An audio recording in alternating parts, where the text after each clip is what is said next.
Morning. Hello. Am I on? All right. Thank you. I don't know how many of you can relate to this, but you've been out there in the world for a while, and it's you're doing your thing, and you get knocked about, and sometimes it's cold, and you're working hard and everything, and sometimes you're not sure where the love is, and then all of a sudden you're going to go home and visit, and you go, and whether it's mom or grandma or somebody, you sit down for the first dinner that you're there, and they made your favorite thing. And you go, oh my God, that's home. Well, when I come here and Alan Rigg is here and he plays, I feel like I got my favorite dinner, because I go back with Alan a ways, and to me, he's home. And my existence since Paradise caught fire is that I've for so long, for so many years, my center was Paradise Center, and every Sunday I was there and all this stuff, and I'm there and I'm there. Got the office and the routine, and now, since then, boy, my office has been a backpack in my car, and I'm traveling around and speaking different places. And when I was preparing for this talk today, I have some things I want to get into, and I thought, oh my God, did I say that before there? Because I'm speaking in a few different places, and it's like, where did I say that? So if it's like I'm repeating myself, give me a break, So, all right, okay. Yeah, really. Hold up the sign. We've had enough. Okay, good. All right. In my day job, I work in drug and alcohol rehabilitation, and there's a spiritual component to recovery. And we work in an evidence-based environment. We're not faith-based. And we're not 12-step, we're evidence-based, but there is a spiritual component to recovery. Recovery is about healing the mind, the body, and the soul. And so as someone who works there, whatever somebody's tradition is, I go with that. In terms of, now, sometimes people have no tradition or no feelings about that, but sometimes, very often they do. And so my job is to try and uncover that or talk to them about that, and then wherever they go, I go with them. I walk the journey with them. It's their recovery, it's their business. And so I've learned, actually some of this I've been learning for a long time, but I've learned to speak the language of all the different religious ideas. Not that I take ownership of them, but I can speak the language. I can understand it. I can understand the whole Jesus thing and salvation and all that, and I can understand the Muslim terminologies and everything. And it's really wonderful in that way.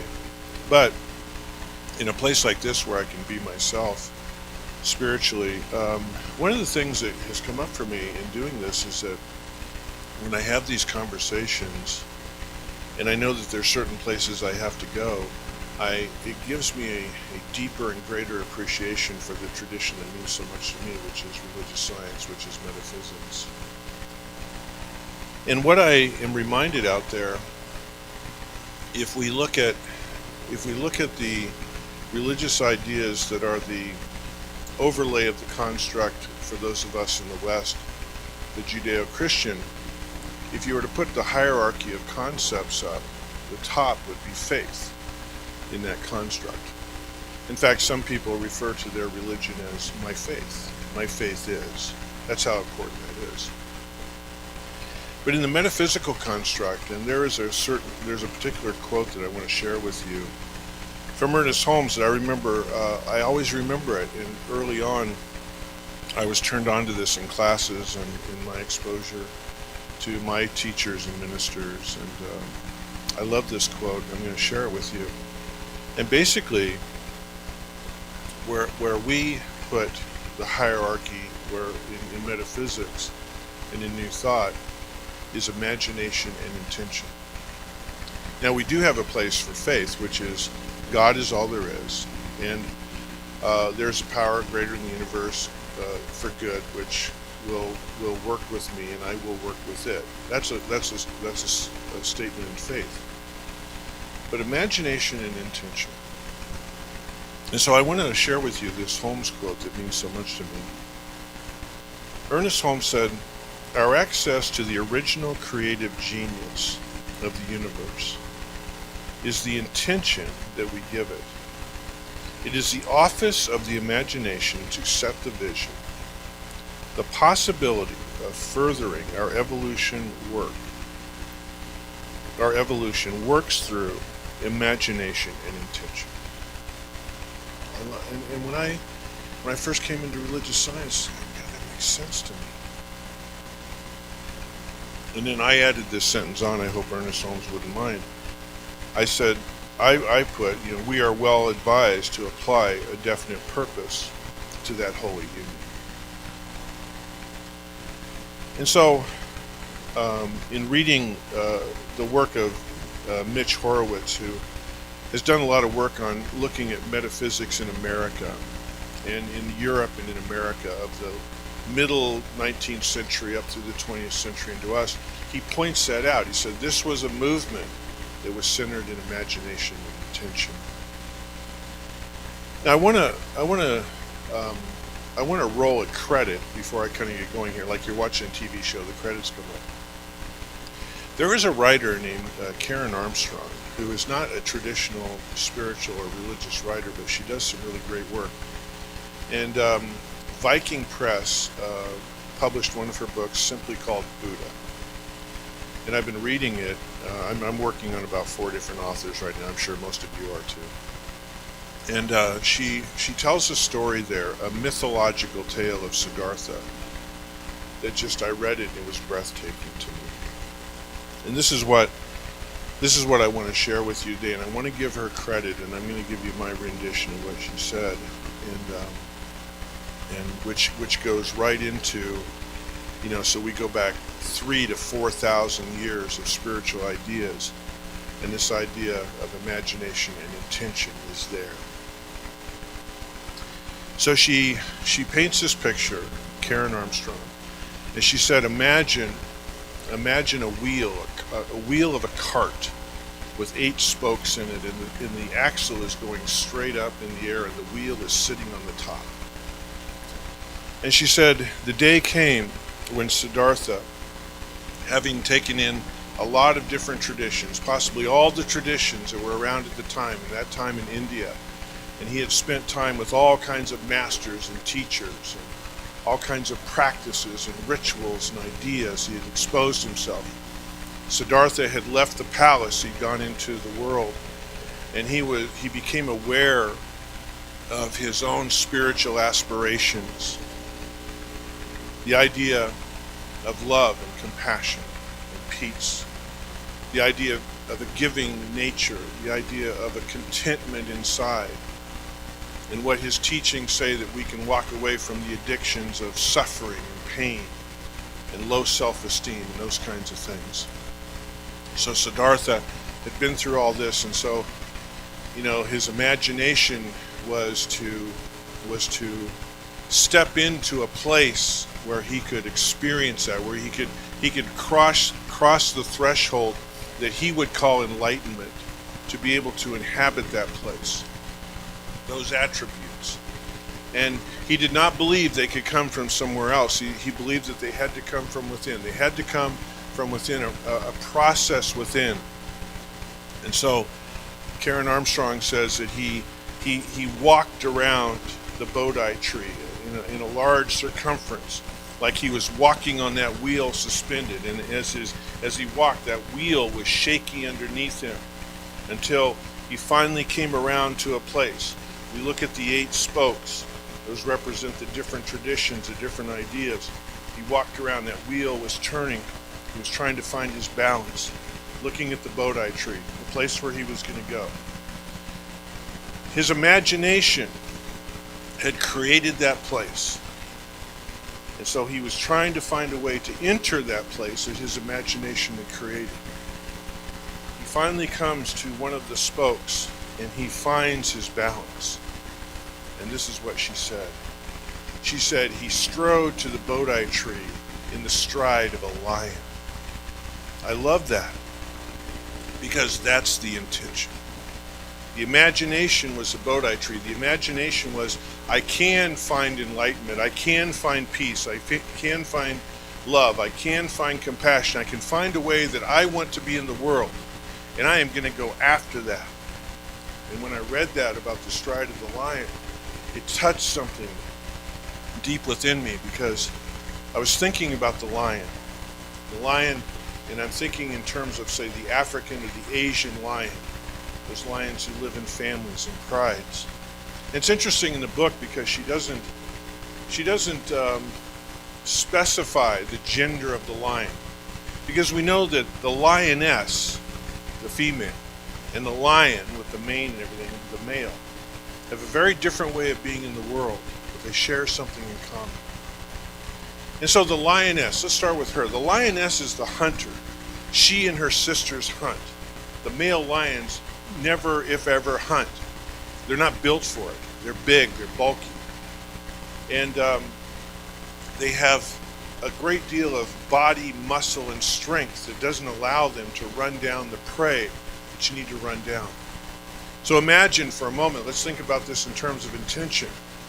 So everyone is hanging out, the cubs are playing with each other, the family is there, the pride is doing their thing. They're on the edge of the savannah, the herd animals are out there, and somehow intuitively, the sisters, the sisterhood of the lionesses, the grown lionesses, they know it's time to hunt. They say that they begin to come together, and they will just rise up and walk to the edge of the family.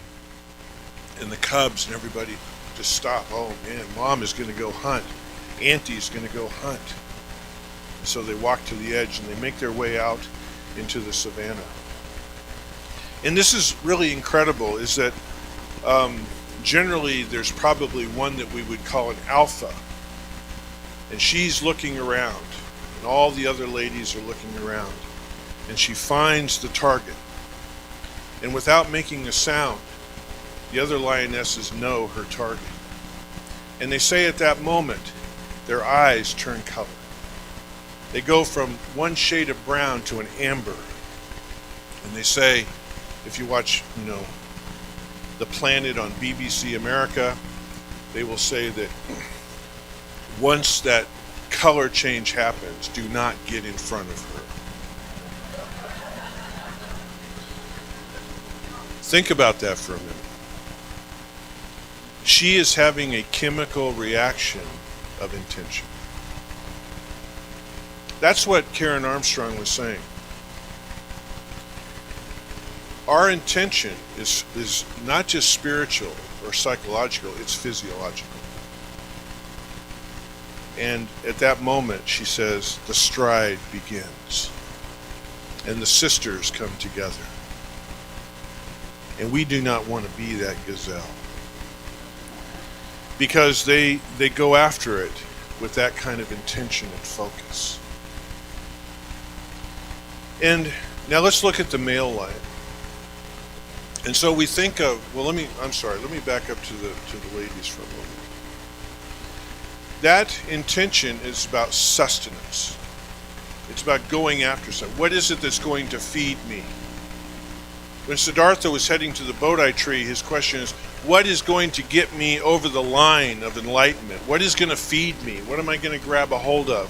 I'm going to go to that place, I'm going to find that, and I'm going to embody that. So now let's go to the male lion. The male lion evolved in a very different way. The male lion is about protection.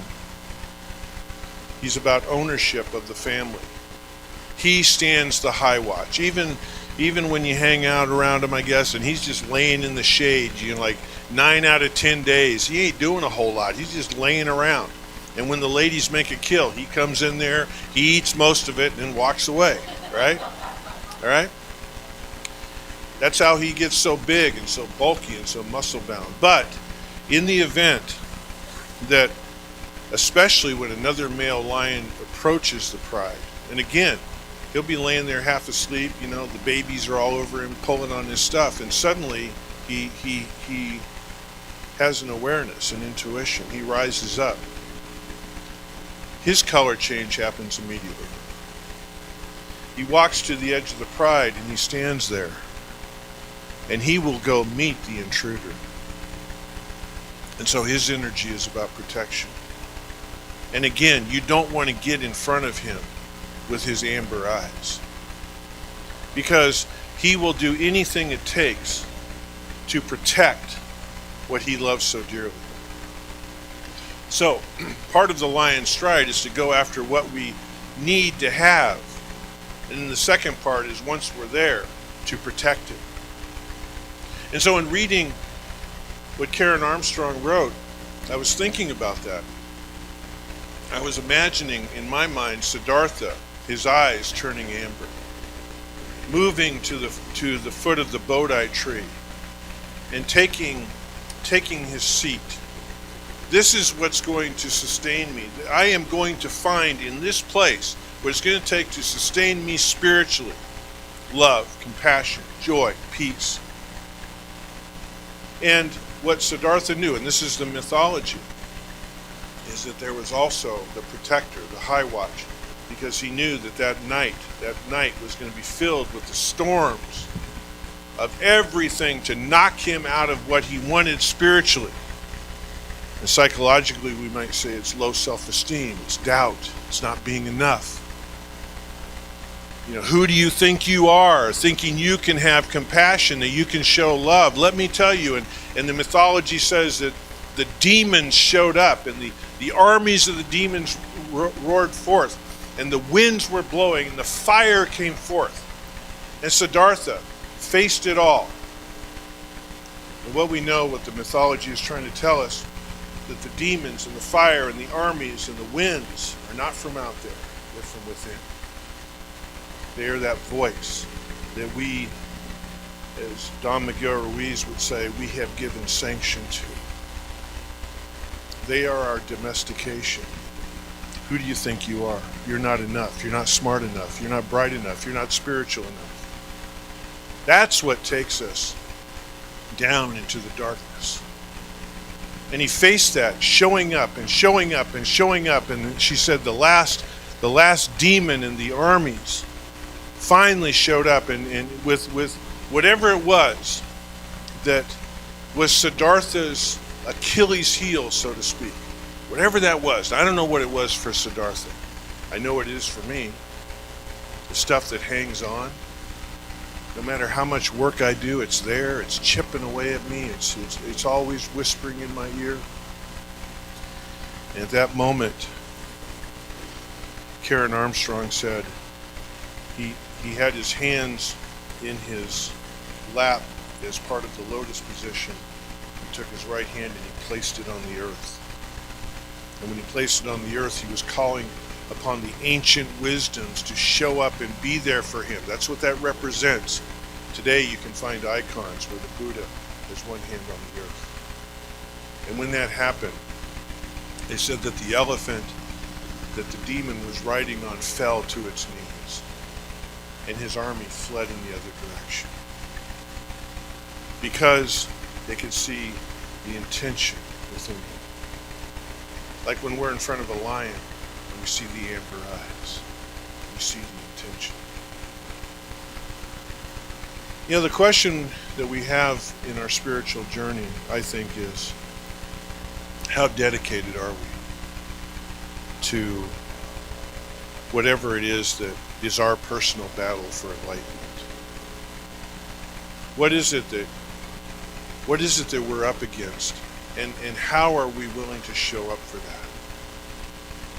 Are we willing to come into the stride of that place of intention? Years ago, I read a book, and it was very meaningful to me. It was called The Tao of Inner Peace. And I was reading it at a time when I was struggling with inner peace. I didn't have inner peace at that time. I had inner turmoil. And I so desperately wanted inner peace. And in one of the chapters, the woman who wrote the book talks about the idea, and she's suggesting that the idea of fight or flight, which has been coded into us through our evolution, she said, I'm suggesting maybe we decide that we have moved beyond fight or flight, that we need to embrace another consciousness. It reminds me, so much of Ernest Holmes' work was, um, where is spirituality, and where are we evolving to in the time in which we live? In other words, just because we do certain things doesn't mean it's a good idea. Like, for example, how many of us believe that not having war is possible? I don't even know if we believe that, but we should, because that is, peace is possible. Saving the planet is possible. For me to be able to live in compassion is possible. For me to be able to love is possible. For me to be able to raise up my self-esteem is possible if I have the intention of the lion, if I stride into that. And I was thinking about that, how many times I have allowed myself to derail myself in terms of fight or flight. Once the lion has the amber eyes, there ain't no fight or flight. It's like go, go. How, when I read what Karen Armstrong wrote, what touched me so deeply was I wondered, where are my amber eyes? What is my dedication to spiritual practice? Where is my resolve? If I want certain attributes in my life, how much time, energy, and resolve am I putting into those? Or am I just kind of, read something in the morning before I take a shower and then go live my day and kind of forget about it? How much time do I spend in prayer? How much time do I spend in meditation? How much time do I spend in listening to the optimistic ideas that are out there in spirituality? Now, what's really beautiful about this is that the lion has been rewarded through time by a higher power to deliver to it what it has conceived and achieved. That's where we bring faith into it. We're not a teaching that turns our back on faith. We're a teaching that says, Andy, if you put on your amber eyes and you go after it and you bring it into practice, you'll get it. It will be, yes, my beloved, it is done unto you. When the lionesses and the sisterhood go out to the edge of the savannah, yes, my beloved, it is done unto you. When the lion goes to protect what he loves, yes, my beloved, it is done unto you. I had an NPR moment this week where I was driving around and I heard this story on National Public Radio that was so touching to me, and it was talking about dogs that specialize in diabetes, and these medical clients who have employed them, who have real severe diabetic issues, who have to be on top of their diabetes constantly. And so these dogs, like so many scent dogs that are being used in the medical world now, are being used. So in other words, the dog reacts in a certain way, and so the person, oh shoot, I need to check out my blood sugar. And what they were saying was, upon closer look, they found out that for whatever reason, these dogs were not being very successful. There was a lot of false positives, and there were a lot of dogs that weren't reacting when they needed to, even directly to the breath, which is where they're really supposed to clue into. And so there was data about how instead of being 80 to 90% accurate, they were really around 45 to 50% accurate. And then when they got anecdotally about it, they found people who had these dogs who, they were kind of batting zero. Okay? But this is the interesting thing, and this is what caught my attention.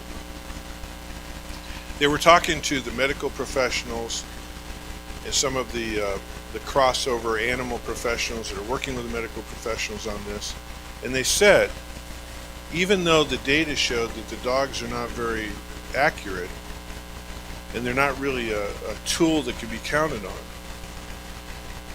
the diabetes patients who have dogs have incredible success rates of dealing with their disease. I love that. So, they were talking to one specialist, and they said, well, what do you think this is about? And this was really sweet, because they were talking to a specialist, and they were talking to a woman who, her dog was batting 0, but she kept the dog, and they have this beautiful relationship. Never really had dogs before. And so the medical professional said, I believe that it's an indication that these people have a dedication of intention to live in a healthy way. By your belief it is done unto you. Yes, my beloved. And then when they talked to this one particular woman, she said, well, the dog is not very good at what he does. So why is he or she still in your life? And she said, we care about each other. It's a reminder to care. Wow. How much do we? And that's the lioness and the lion. I mean, let's boil it all down. Man, they care. How much do we care about our spirituality? How much do we care about truly being the people that we can imagine? To show up to our loved ones in compassion and love. To show up in the world with compassion and love. To be able to show up in conversations, and I think now, because I've been thinking a lot about our country, our culture, our society, our community, in a loving way, how many of us can speak a truth? Yes, I do believe in peace. I do believe in accountability. I do believe in healing the planet. I believe in healing.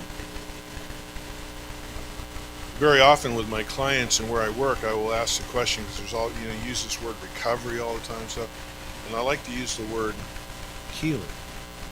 Do you believe in healing? Because anything,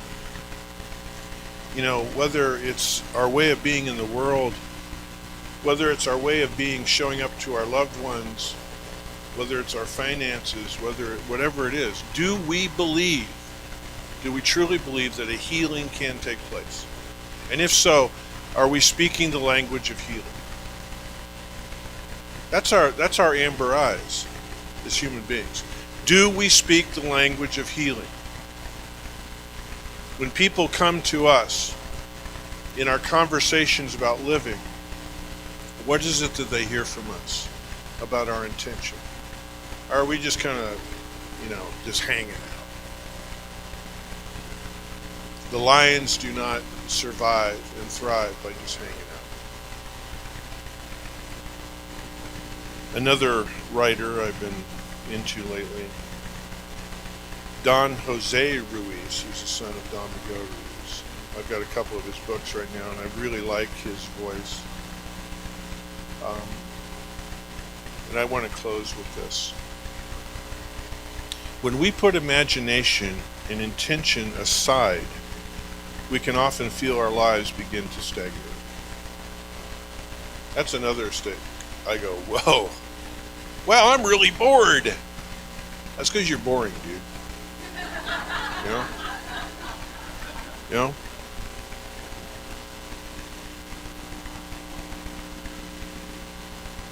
When we put imagination and intention aside, we can often feel our lives beginning to stagnate. He says, the great masters have taught that the most powerful tools in our life are imagination and intention. And so I've given you 2 words. I'm going to give you 3 for the price of 2 with his last statement. He says, inspiration plus imagination plus intention equals success. Namaste. Thank you.